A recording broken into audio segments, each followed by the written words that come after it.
Hey everyone, welcome back to the B-Movie Bunker, continuing our 31 Days of Horror with a look at the 1982 film, The Thing, brought to you by John Carpenter.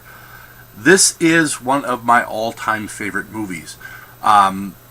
Story is, for those of you who haven't actually seen this one, it's an Arctic base, and they uncover something in the ice, a thing in the ice, that slowly starts to take out members of the base one by one, because this thing can take on the form of any living thing that it comes in contact with. It basically takes them over and becomes them. This movie, I think, in my opinion, this is John Carpenter's finest piece of cinematic work. I absolutely love this movie. It has great amounts of gore and special effects. The creature effects are absolutely amazing, considering when this was made in 1982. It's absolutely phenomenal, and I think it still holds up. And there are some creatures in here that are some of my favorites of all time. Some of the creature effects, I think, are some of the best that we have ever seen on film.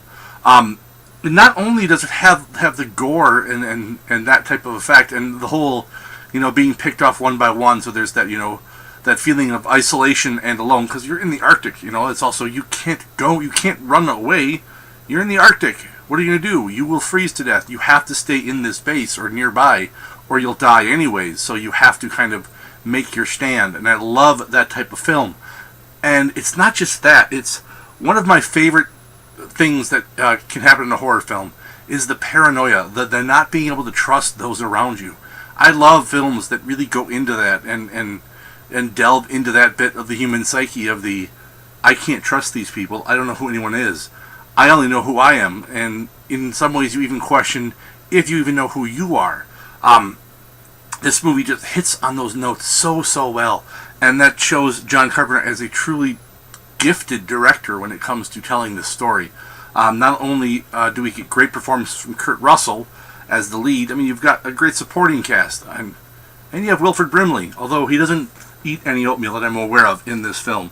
On a scale of 1 to 10, it's that you're home alone feeling, and it's late at night and you're alone and it's dark, and you just feel like someone's watching. There's like, you think you see things out of the corner of your eye, and you become convinced, you convince yourself that there's something there, and there really isn't. Or is there? Is there something there? And it's that level of paranoia, that level of fear that, just something's there, but you don't quite know what it is or even if it is. And this movie delivers that so absolutely beautifully.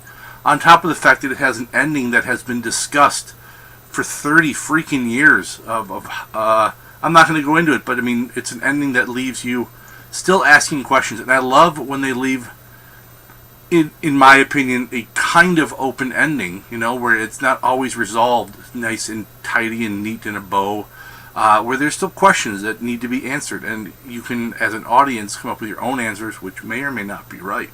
So I personally think other things, without spoiling anything else. So that's all I've got for this one. Till next time, stay safe in the wasteland, folks.